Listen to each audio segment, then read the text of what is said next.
هو عالم الغيب والشهادة هو الرحمن الرحيم. هو الله الذي لا إله إلا هو الملك القدوس السلام المؤمن المهيمن العزيز الجبار المتكبر سبحان الله عما يشركون. هو الله الخالق البارئ المصور له الأسماء الحسنى يسبح له ما في السماوات والأرض وهو العزيز الحكيم. صدق الله العظيم. بسم الله الرحمن الرحيم. اللهم صل على سيدنا ومولانا محمد وبارك وسلم عليه. اللهم ربنا آتنا في الدنيا حسنة وفي الآخرة حسنة وقنا عذاب النار. اللهم ربنا ظلمنا أنفسنا وإن لم تغفر لنا وترحمنا لنكونن من الخاسرين. اللهم أجرنا من النار. اللهم أجرنا من النار. اللهم أجرنا من الشيطان. اللهم واحفظنا فإنك خير الحافظين.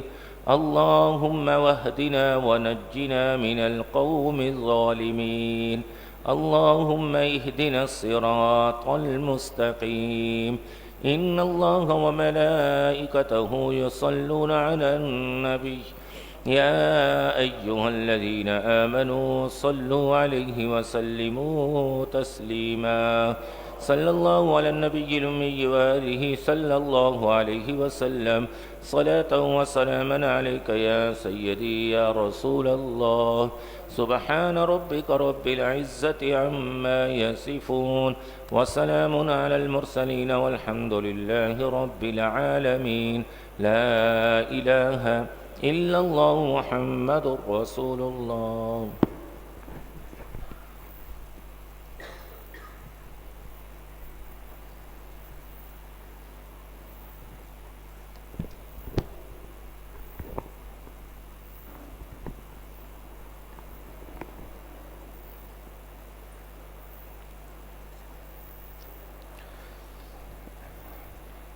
نحمده ونصلي ونسلم على رسوله الكريم. أما بعد فأعوذ بالله من الشيطان الرجيم. بسم الله الرحمن الرحيم. إن الله وملائكته يصلون على النبي يا أيها الذين آمنوا صلوا عليه وسلموا تسليما. اللهم صل على سيدنا ومولانا محمد معدن الجود والكرم وآله وصحبه وبارك وسلم صلاة وسلاما عليك يا سيدي يا رسول الله صلى الله عليه وآله وسلم.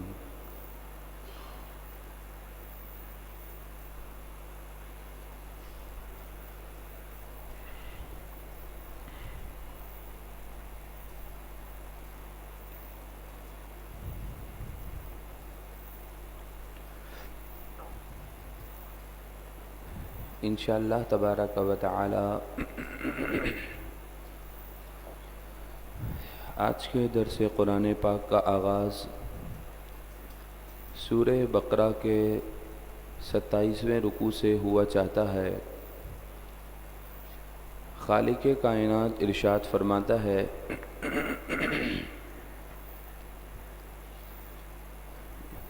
يسألونك عن الشهر الحرام قتال فيه.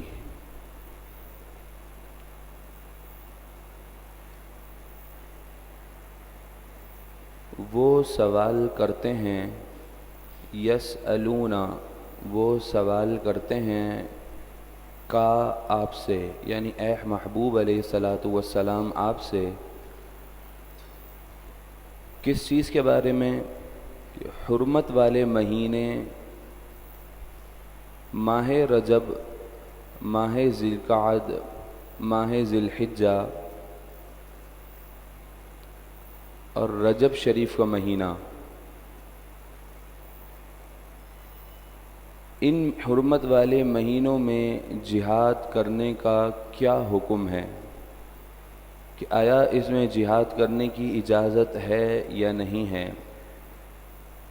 قل اے محبوب آپ فرما دیجئے قتال فیہ کبیر، ان حرمت والے مہینوں میں لڑائی کرنا، جنگ کرنا کبیر بہت بڑا گناہ ہے۔ حضرت عبداللہ بن جہش رضی اللہ تعالی عنہ کی سرداری میں مجاہدین کی ایک جماعت نے جا کر کفار سے جنگ کی۔ مسلمانوں کا یہ خیال تھا کہ آج جمادی الثانی کی آخری تاریخ ہے اور جو گزشتہ اب آنے والا دن ہوگا وہ رجب کی پہلی تاریخ ہوگی۔ تو مسلمانوں نے یہ خیال کیا کہ آج آخری تاریخ ہے اور جنگ و جدال کا بھی آج آخری ہی دن ہے، اور کل سے پہلی رجب ہے، تو حرمت والے مہینے میں جہاد کرنا منع ہے، اور یہ طریقہ اور یہ منع زمانہ جاہلیت میں بھی منع ہی تھا۔ تو مسلمانوں نے یہ خیال کیا کہ یہ آخری دن ہے، لیکن حقیقت کچھ اور ہوئی۔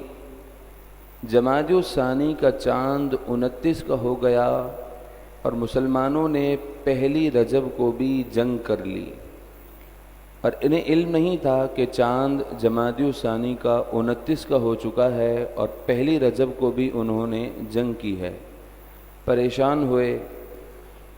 دوسری طرف کفار نے مسلمانوں پر یہ اعتراضات کرنا شروع کر دیے، لعن طعن شروع کر دی کہ بڑے دین اسلام کے دعوے دار بنتے ہیں اور ایک طریقہ کار جو کہ پرانے زمانے سے چلتا ہوا آ رہا ہے اس کو بھی وہ فالو نہیں کرتے، اور حرمت والے مہینے میں جنگ اور لڑائی کر رہے ہیں۔ جیسے ہی ان کفار نے صحابہ کرام علیہم رضوان پر اعتراضات کرنا شروع کیے، ادھر اللہ تبارک و تعالی نے اپنے محبوب پر صحابہ کرام علیہم رضوان کی شان اور عظمت کو بڑھاتے ہوئے آیت کریمہ کا نزول فرما دیا۔ قل اے محبوب آپ فرما دیجئے قتال فیہ کبیر، حرمت والے مہینوں میں لڑائی کرنا بہت بڑا گناہ ہے، اس میں کوئی شک نہیں ہے، لیکن وصد عن سبیل اللہ، اللہ کے رستے سے روکنا، وکفر بہ، اور کفر اختیار کرنا، ایمان نہ لانا، والمسجد الحرام، اور مسجد حرام میں عبادت کرنے سے مسلمانوں کو روکنا، وإخراج أهله منه أکبر عند اللہ، اور اس کے رہنے والوں کو وہاں سے نکال دینا یہ اللہ کے نزدیک اس سے بھی بڑا گناہ ہے۔ تم مسلمانوں پر یہ اعتراض کرتے ہو کہ حرمت والے مہینوں کی انہوں نے حرمت کو پامال کیا ہے، تم کون سے خود بہت نیک ہو؟ تم جو کام کر رہے ہو وہ تو اور اس سے زیادہ برا ہے کہ تم اللہ کے ساتھ شرک کرتے ہو، لوگوں کو مسجد حرام سے روکتے ہو، اللہ کے رستے سے روکتے ہو۔ تو دوستوں یہ بات یاد رکھیے گا، اس طرح کی ٹون میں بات کرنا اور مسلمانوں پر اس طرح سے اعتراضات کرنا کہ اپنے آپ کو بڑا نیک پارسا سمجھ کر، اپنے آپ کو عیبوں سے دور سمجھ کر سامنے والے پر اعتراض کرنا، یہ مسلمانوں کی ٹون نہیں، یہ کفار کی ٹون ہوتی ہے۔ اور بات کرنے کا ان کا طریقہ بھی یہی تھا کہ بڑے دین اسلام کے دعوے دار بنتے ہو اور خود دین اسلام کی تعلیمات کو فالو نہیں کرتے ہو۔ تو آج یہی تو ہو رہا ہے کہ جس شخص کو اللہ تعالیٰ نے توفیق عطا فرمائی اور وہ دین اسلام سے قریب ہوتا ہے، تو ماحول میں، معاشرے میں بسنے والے لوگ اس پر پھر اسی طرح کے اعتراضات اور لعن طعن شروع کر دیتے ہیں۔ ہمیں اس پر غور کرنا چاہیے، سوچنا چاہیے۔ اللہ تعالی ہم سب کو ایسے افعال کرنے سے محفوظ فرمائیں۔ آگے فرمایا والفتنة اکبر من القتل، کفر و شرک کا فتنہ یہ قتل سے بہت بڑا ہے۔ ایک جان وہ چلی جائے تو جان چلی گئی، بات ختم ہو گئی، لیکن اس کے مقابلے میں جو فتنہ ہے کفر و شرک کا، پروپیگنڈا ہے، دین اسلام کے خلاف منصوبہ بندی ہے، وہ منصوبہ بندی اتنی آرام سے ختم نہیں ہوتی۔ پلاننگ، سازشیں، پیٹھ پیچھے منصوبہ بندیاں وہ لانگ ٹرم ہوتی ہیں، ان کی لائف بڑی ہوتی ہے۔ تو فرمایا یہ کفر و شرک کا فتنہ قتل، لڑائی جھگڑے سے بہت بڑا ہے۔ آگے فرمایا بہت اہم بات، اے مسلمانوں ہمیشہ ہوش و حواس کے ساتھ رہنا۔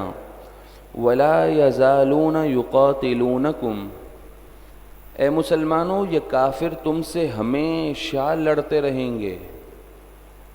کب تک لڑتے رہیں گے؟ حتیٰ یہاں تک کہ یردوکم عن دینکم ان استطاعوا، یہاں تک کہ اگر ان کا بس چلے تو وہ تمہارے دین سے تمہیں پھیر دیں۔ وہ تمہارے لیے اتنی دشمنیاں کریں گے کہ کبھی تمہارے سامنے فلاحی ادارے کے نام سے آئیں گے، کبھی تمہارے پاس فلاحی تنظیموں کے نام سے آئیں گے، کبھی انسانیت کے نام پر اتنا ویلفیئر کا کام کر دیں گے کہ تم ظاہری طور پر ان کے کام کو دیکھ کر متاثر ہو کر ان کی تعریفیں کرنا شروع کر دو گے۔ ان کی کوشش ہوگی کہ کسی طرح سے وہ تمہیں دین اسلام سے پھیر دیں، اور یہ اس وقت تک تم سے راضی بھی نہیں ہوں گے۔ آج آپ دیکھ لیجئے انٹیریئر سندھ کے اندر کیا ہو رہا ہے۔ غربت کے باعث لوگ یہاں تک مجبور ہو چکے ہیں کہ قادیانیت اتنی تیزی سے پھیل رہی ہے کہ وہ اپنا لٹریچر، اپنے مذہبی اسکالرز وہاں پر متعارف کروا کر لوگوں کو دنیاوی مال دے کر ان کے ایمان خرید رہے ہیں، اور لوگ انہیں معلوم بھی نہیں ہیں اور وہ قادیانی ہو رہے ہیں۔ بڑی بڑی تنظیمیں، بڑی بڑی NGOs دین اسلام کی دشمن ہیں، لیکن وہ مسلمانوں کے درمیان میں خیر خواہ بن کر موجود ہیں۔ مسلمانوں کو چاہیے وہ ان کی مقصد پر اور ان کے سارے افعال پر نظر رکھیں۔ تو کہا یہ کفر کافر لوگ ہمیشہ تم سے لڑتے رہیں گے، ان کی کوشش ہوگی کہ کسی طرح سے وہ تمہیں دین اسلام کے رستے سے پھیر دیں۔ اور یاد رکھنا وَمَن يَرْتَدِدْ مِنْكُمْ عَنْ دِينِهِ، اور جو تم میں سے اپنے دین سے مرتد ہو گیا، مسلمان تھا اب کافر ہو گیا، فَيَمُتْ، پھر اسے موت آئی، یمت موت آئی، وَهُوَ کافر، اس حال میں کہ وہ کافر تھا، کفر کی موت مرا، تو کیا ہوگا؟ فَأُولَئِكَ حَبِطَتْ أَعْمَالُهُمْ فِي الدُّنْيَا وَالْآخِرَةِ، تو یہی وہ لوگ ہیں کہ ان کے دنیا اور آخرت میں سارے اعمال برباد کر دیے جائیں گے۔ جتنے بھی نیک اعمال کیے ہوں گے، کسی بھی نیک عمل کا کوئی بھی اجر ثواب نصیب نہیں ہوگا۔ وَأُولَئِكَ أَصْحَابُ النَّارِ، یہی لوگ دوزخی ہیں، ہم فیہا خالدون، وہ اس میں ہمیشہ رہیں گے۔ ان الذین آمنوا، بے شک وہ لوگ جو ایمان لائے، والذین ہاجروا، اور انہوں نے ہجرت کی، وجاہدوا فی سبیل اللہ، اور انہوں نے اللہ کی راہ میں جہاد کیا۔ بہت ہی اہم چیزوں کی طرف توجہ دلائی جا رہی ہے کہ اے مسلمانوں، تم اللہ تعالیٰ کی رحمت کے طالب ہو۔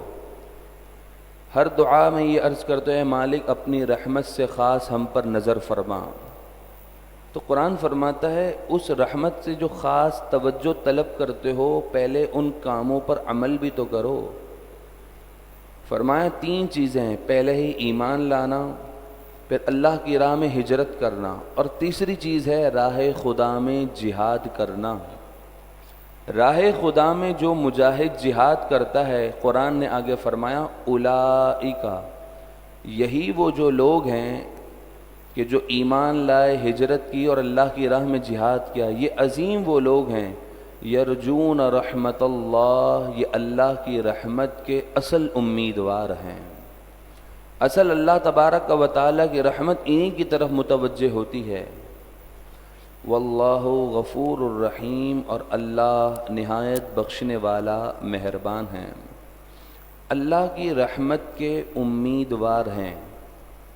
یہاں سے یہ پتہ چلا کہ اللہ تبارک و تعالیٰ پر یہ واجب نہیں ہے کہ کسی نیکوکار کو اس کی نیکی کے بدلے میں ضرور ثواب عطا کرے، اسے بہترین بدلہ عطا کرے، یہ اللہ تعالیٰ پر لازم اور واجب نہیں ہے، بلکہ اللہ تبارک و تعالیٰ کسی نیکوکار کو بدلے میں نیکیاں، ثواب، اجر و ثواب عطا فرماتا ہے تو یہ محض اس کا فضل و کرم ہے کہ وہ اپنے بندوں کو عطا فرماتا ہے۔ تو فرمایا یہ وہ لوگ ہیں کہ جو اللہ کی رحمت کے امیدوار ہیں، یعنی ان سے امید کی جا سکتی ہے کہ اللہ کی رحمت ان کی طرف متوجہ ہوگی۔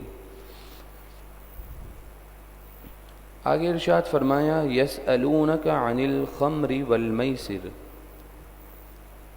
اے حبیب صلی اللہ علیہ وآلہ وسلم، لوگ آپ سے سوال کرتے ہیں شراب اور جوئے کے متعلق۔ خمر شراب کو کہتے ہیں اور میسر جوئے کو کہتے ہیں۔ اس آیت کریمہ میں شراب اور جوئے کی مذمت بیان کی جا رہی ہے۔ قل، اے محبوب آپ فرما دیجئے، فیہما، ان دونوں چیزوں میں، اثم کبیر، اثم گناہ، کبیر بڑا، ان دونوں چیزوں میں بہت بڑا گناہ ہے، بہت زیادہ نقصان ہے، ومنافع للناس، اور لوگوں کے لیے بہت تھوڑا فائدہ ہے۔ ظاہری طور پر اگر شراب کا کاروبار کیا جائے تو ایک تجارت کے عوض کچھ پروفٹ تو مل جائے گا، جوئے سے کوئی چیز جیت لی جائے تو جوا کس چیز کا نام ہے کہ مفت، بغیر محنت کے اپنی حیثیت سے بڑھ کر زیادہ مل جانا، اور اس میں کسی نہ کسی طرح سے کوئی شرط کو انوالو کر دینا۔ تو فرمایا ظاہری طور پر تو اس میں کچھ نہ کچھ تو نفع ہے، لیکن اس کا نقصان وہ کیا ہے؟ وَإِثْمُهُمَا أَكْبَرُ مِن نَفْعِهِمَا، کہ ان دونوں کا نقصان، ان کا گناہ اکبر، یہ بڑا ہے، من نفعہما، ان دونوں کے نفع سے۔ ظاہری طور پر تو کچھ نفع حاصل کیا جا سکتا ہے، لیکن اس کا اصل سے زیادہ نقصان ہے، اور وہ شدید نقصان ہے کہ شراب پینے سے عقل زائل ہو جاتی ہے۔ کہا یہ جاتا ہے کہ جو شرابی ہوتا ہے وہ غیرت اور حمیت سے خالی ہو جاتا ہے۔ نبی پاک علیہ الصلوۃ والسلام کی حدیث ہے کہ شراب تمام گناہوں کی جڑ ہے، کہ جب بندہ شراب پی لیتا ہے تو اس کی عقل ہی چلی جاتی ہے، پھر اسے یہ نہیں پتہ چلتا کہ سامنے ماں ہے، بیوی ہے، بہن ہے، وہ غیرت اور حمیت سے عاری ہو جاتا ہے۔ اور اسی طرح نبی پاک علیہ الصلوۃ والسلام نے فرمایا کہ جوئے کی وجہ سے لوگوں کے درمیان میں دشمنیاں ظاہر ہو جاتی ہیں۔ جو جتنا زیادہ جوا کھیلتا ہے معاشرے میں، وہ اتنا ہی سب سے زیادہ ذلیل و خوار ہو جاتا ہے۔ لوگ اس پر اعتماد نہیں کرتے، اس کا اعتبار ختم ہو جاتا ہے۔ تو فرمایا ان دونوں چیزوں کا نقصان ان کے نفع سے زیادہ ہے۔ وَيَسْأَلُونَكَ مَاذَا يُنْفِقُونَ، اور اے حبیب وہ آپ سے سوال کرتے ہیں کہ اللہ کی راہ میں خرچ کیا کریں۔ قل، اے محبوب آپ فرما دیجئے، العفو، جو ضرورت سے زائد ہو اسے اللہ کی راہ میں تم دے دو۔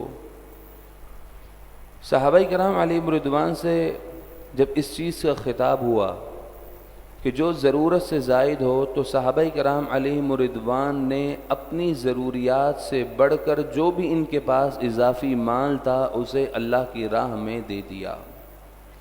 صحابہ کرام علیہم رضوان کی تعلیمات ہمارے لیے یہ پیغام ہوتی ہیں کہ ہم بھی ان تعلیمات کو فالو کریں اور ان پر عمل کریں۔ تو صحابہ کرام علیہم رضوان کے بعد جو ضروریات سے زائد ہوتا تھا اسے اللہ کی راہ میں خرچ کر دیتے تھے۔ ٹھیک ہے، انسان کو اپنے لیے سیف سائیڈ کچھ ہونا چاہیے، لیکن ساری زندگی انسان اپنے اس مال کو جوڑ جوڑ کر اپنے پاس دیکھنے کے لیے خوش ہوتا رہے تو ایسے مال سے اللہ تعالیٰ کے حبیب علیہ الصلاۃ والسلام نے بھی پناہ طلب کی ہے اور فرمایا کہ یہ مال کل قیامت والے دن کہ جو مال اللہ کی راہ میں خرچ نہ کیا جائے وہ گلے کا طوق بن جائے گا۔ تو فرمایا جو زائد ہو اسے خرچ کرو۔ كذلك يبين الله لكم الآيات لعلكم تتفكرون، اسی طرح اللہ تبارک و تعالی تمہیں اپنی آیاتیں بیان فرماتا ہے تاکہ تم اس میں غور اور فکر کرو۔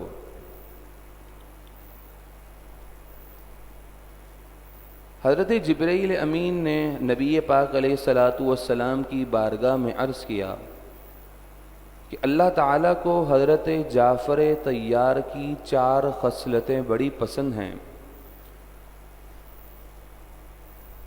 حضرت جعفر طیار رضی اللہ تعالی عنہ نے عرض کی کہ یا رسول اللہ صلی اللہ علیہ وسلم، ان 4 خصلتوں میں سے پہلی خصلت یہ ہے کہ میں نے آج تک شراب کا ایک بوند بھی نہیں چکھا۔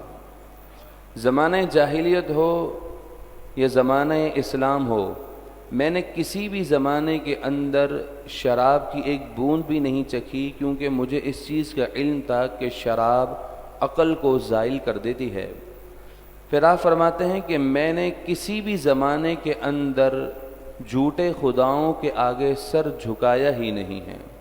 میں نے جب بھی اپنا سر جھکایا ہے تو ایک خدا وحدہ لا شریک کے حضور ہی جھکایا ہے۔ پھر آپ فرماتے ہیں میری تیسری خصلت یہ ہے کہ میں نے کسی بھی زمانے میں بدکاری بے حیائی کی قریب ہی نہیں گیا، کیونکہ مجھے اس چیز کا علم تھا کہ یہ بدکاری کرنا، بے حیائی کرنا، یہ بے غیرتی کی دعوت دیتا ہے۔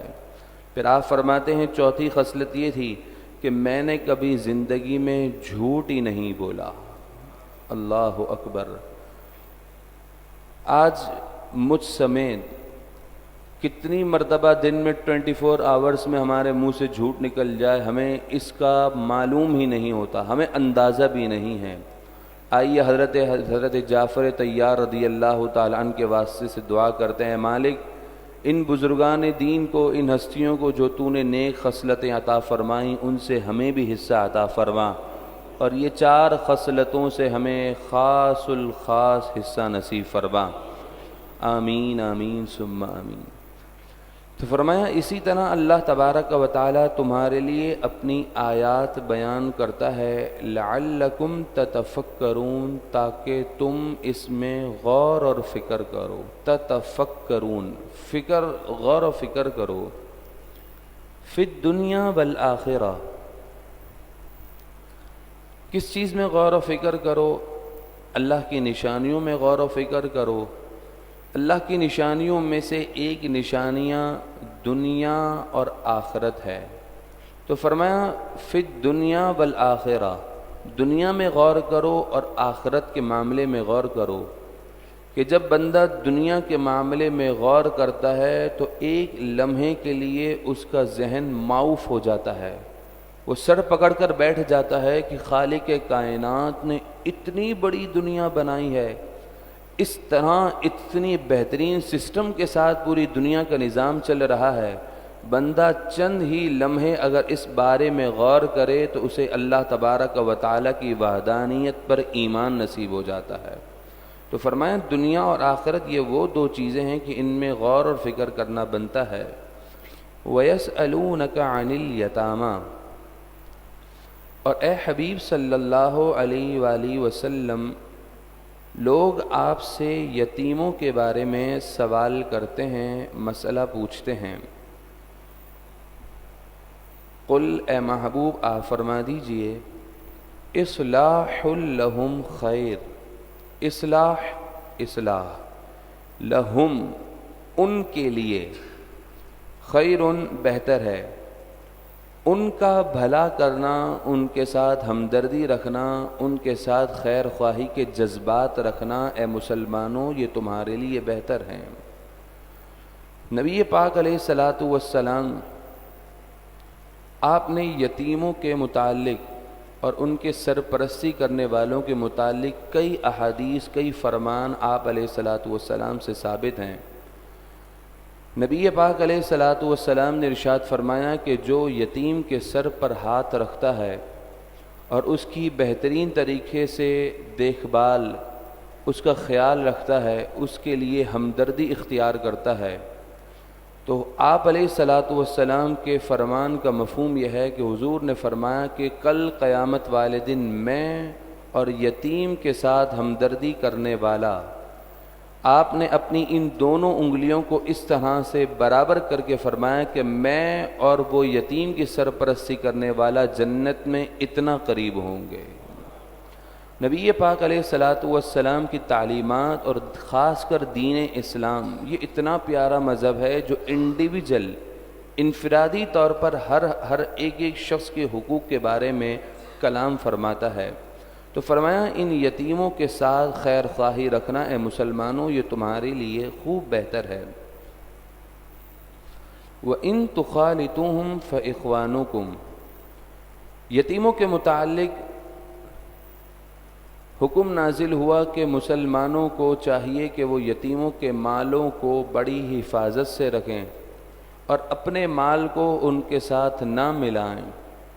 جب یہ حکم نازل ہوا تو صحابہ کرام علیہم رضوان نے یتیموں کو اپنوں سے اس طرح خوف کے مارے دور کر دیا کہ مال بھی الگ کر دیا، ان کے برتن بھی الگ کر دیے، ان کی رہائش بھی الگ کر دی، حتیٰ کہ جو اضافی کھانا یتیموں کے یہاں بنتا تھا وہ بچ جاتا تھا، اسے بھی وہ ضائع کر دیتے تھے اس خوف سے کہ کہیں ان کے مال میں کوئی ہماری شرکت نہ ہو جائے، تو وہ مال بھی ضائع، پکا ہوا کھانا بھی ضائع کر دیتے تھے۔ تو بعض صحابہ کرام علیہ رضوان نے عرض کی یا رسول اللہ صلی اللہ علیہ وسلم اس طرح سے کریں گے تو یتیموں کا مال ہی ضائع ہو جائے گا۔ تو پھر آیت کریمہ کا نزول ہوا، فرمایا وَإِن تُخَالِطُوهُمْ، اور اگر اے مسلمانوں تم اپنے مالوں کو ان کے مالوں کے ساتھ ملا لو اس نیت سے کہ ان کے مال کی حفاظت ہوگی۔ یہ چھوٹے چھوٹے بچے ہیں، ان کو جو وراثت میں مال ملا ہے، اگر تم اس مال کو اپنے کاروبار میں انویسٹ کر لو اور پورا ایمانداری سے ان بچوں کا نفع الگ کرتے رہو تو فَإِخْوَانُكُمْ، اے مسلمانوں یہ دین اسلام کے اندر تمہارے دینی بھائی ہیں۔ جس طرح تمہارا اپنا ذاتی بھائی ہو، سگا بھائی ہو، اس کی فکر جتنی تم پر ضروری ہے اتنی ہی فکر تمہارے لیے ان بچوں کی بھی ضروری ہے کہ جو یہ یتیم ہیں یہ اس وقت زیادہ اس چیز کے مستحق ہیں کہ ان کے ساتھ ہمدردی کی جائے۔ پھر مسلمانوں کو تنبیہ کر کے فرمایا واللہ یعلم المفسد من المصلح، اے مسلمانوں اللہ تعالیٰ خوب جانتا ہے مفسد کو، فساد کرنے والے کو، من المصلح اصلاح خیر خواہی کرنے والے سے، یعنی جس کی بری نیت ہے اسے بھی جانتا ہے اور جس کی اچھی نیت ہے اسے بھی جانتا ہے۔ اگر تم یتیم کا مال لیتے ہو بری نیت سے، چاہے دنیا کے سامنے تم بڑے ہی ان یتیم بچوں کے خیر خواہ بنتے ہو، لیکن اللہ تعالیٰ جانتا ہے کہ تمہاری نیت میں کیا موجود ہے۔ رب تعالیٰ سے تو کوئی چیز چھپی ہوئی نہیں ہے، تو فرمایا اللہ تعالیٰ مفسد کو، جس کی نیت میں خرابی ہے، اسے اچھی نیت والوں کے ساتھ جدا کر کے بہتر جانتا ہے۔ وَلَوْ شَاءَ اللَّهُ لَأَعْنَتَكُمْ، اور اگر اللہ چاہتا تو تمہیں مشقت میں ڈال دیتا۔ ان اللہ عزیز حکیم، بے شک اللہ غالب حکمت والا ہے۔ آگے بہت ہی ایک اہم مسئلہ بیان کیا جا رہا ہے۔ مسلمانوں کو حکم دیا گیا اے مسلمانوں وَلَا تَنْكِحُوا الْمُشْرِكَاتِ حَتَّى يُؤْمِنَّا، اے مسلمانوں لا تنکحوا، تم نکاح نہ کرو، المشرکات، مشرکہ عورتوں سے، حتیٰ یہاں تک کہ یؤمن، وہ دین اسلام قبول کر لیں۔ شان نزول یہ ہے کہ حضرت مرثد غنوی رضی اللہ تعالی عنہ آپ بڑے بہادر شخص سے نبی پاک علیہ الصلاۃ والسلام نے آپ کو مکہ مکرمہ روانہ فرمایا تاکہ آپ اپنی کسی تدبیر سے وہاں جو پھنسے مسلمان ہیں انہیں باہر لے کر آ جائیں۔ وہاں ایک مشرکہ عورت تھی جو زمانہ جاہلیت سے ہی آپ سے بڑی محبت کرتی تھی۔ جب اسے معلوم ہوا کہ آپ مکہ مکرمہ آئے ہیں تو اس نے آپ کو گناہ کی دعوت دی۔ آپ نے اللہ اور اس کے رسول کا خوف کھاتے ہوئے منع کر دیا۔ وہ عورت آپ کی محبت میں اس قدر شدید تھی کہ اس نے نکاح کا پیغام بھیجا۔ اس موقع پر بھی نبی پاک علیہ الصلاۃ والسلام کے صحابی نے کہا، میں جب تک اس بارے میں اپنے آقائے دو جہاں علیہ الصلاۃ والسلام سے مسئلہ نہیں پوچھوں گا، دریافت نہیں کروں گا، اے عورت میں تجھ سے نکاح نہیں کروں گا۔ فوراً آیت کریمہ کا نزول ہوا اور فرمایا، اے مسلمانوں، تم مشرکہ عورتوں سے نکاح نہ کرو یہاں تک کہ وہ دین اسلام قبول کر لیں۔ اور یاد رکھنا، دین اسلام میں اتنا بڑا حسن ہے، اتنا حسن ہے کہ فرمایا وَلَأَمَةٌ مُؤْمِنَةٌ خَيْرٌ مِّن مُشْرِكَةٍ۔ مسلمان کنیز ہو، کنیز مسلمان ہو، وہ مشرکہ عورت سے بہتر ہے۔ وَلَوْ أَعْجَبَتْكُمْ، اگرچہ اے مسلمان تمہیں یہ مشرکہ عورت خوب پسند ہو، تمہاری پسند بھی ہو، تمہیں بھلی بھی لگتی ہو، لیکن یاد رکھنا ایک تمہاری پسند ہے اور ایک تمہارے رب کی پسند ہے۔ تمہارے رب کی پسند دین اسلام ہے۔ تو فرمایا اگر مشرکہ عورت تمہیں اچھی بھی لگتی ہو، پسند بھی ہو، وہ بہتر نہیں ہے۔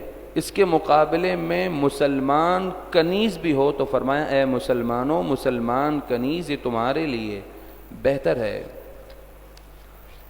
وَلَا تُنْكِحُوا الْمُشْرِكِينَ حَتَّى يُؤْمِنُوا، اور اے مسلمانوں اپنی لڑکیاں مشرکوں کے نکاح میں نہ دو جب تک کہ وہ ایمان نہ لے آئیں۔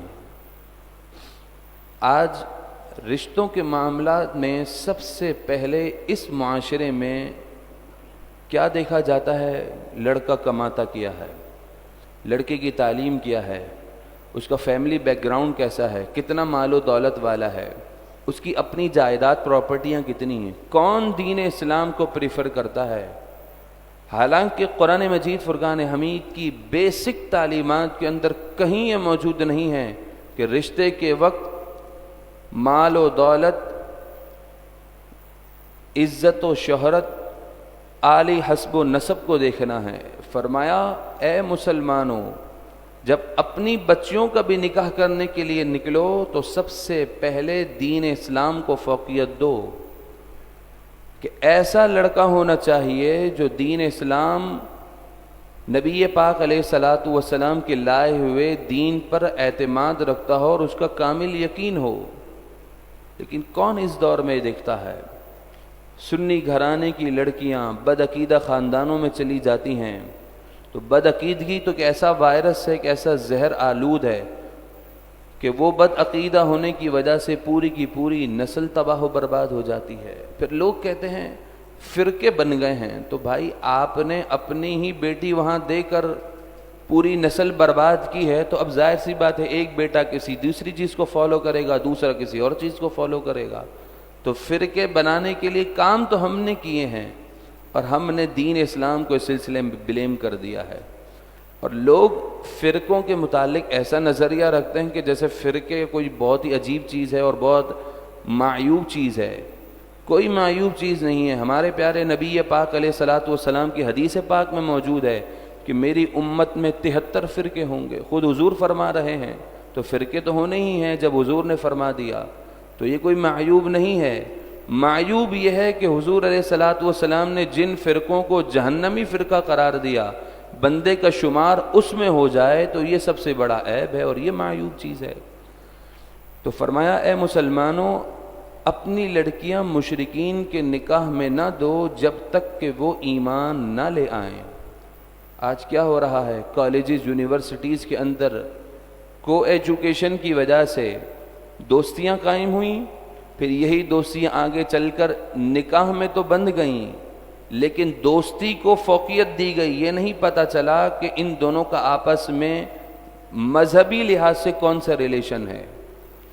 کتنی ہی جگہوں پر یہ کیس سننے کو ملتا ہے کہ مسلمان لڑکی نے کسی شیعہ سے نکاح کر لیا، کسی شیعہ لڑکی نے کسی بدعقیدہ سے نکاح کر لیا۔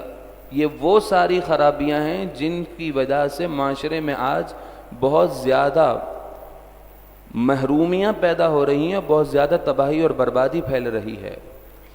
آگے فرمایا وَلَعَبْدٌ مُؤْمِنٌ خَيْرٌ مِّن مُشْرِكٍ، اے مسلمانوں، ایک مومن غلام ہو، اس کا رشتہ آئے اور اس کے مقابلے میں کسی مشرک کا بھی رشتہ آ جائے یا کسی بدعقیدہ کا رشتہ ہو، تو اے مسلمانوں، مومن غلام ہو، اس کا رشتہ وہ مشرک سے افضل ہے، بہتر ہے۔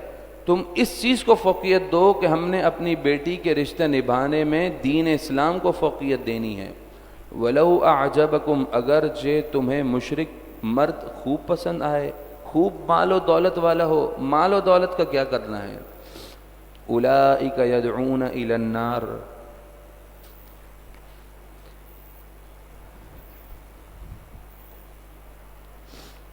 یہی وہ لوگ ہیں جو آگ کی طرف بلاتے ہیں، نار آگ کی طرف بلاتے ہیں۔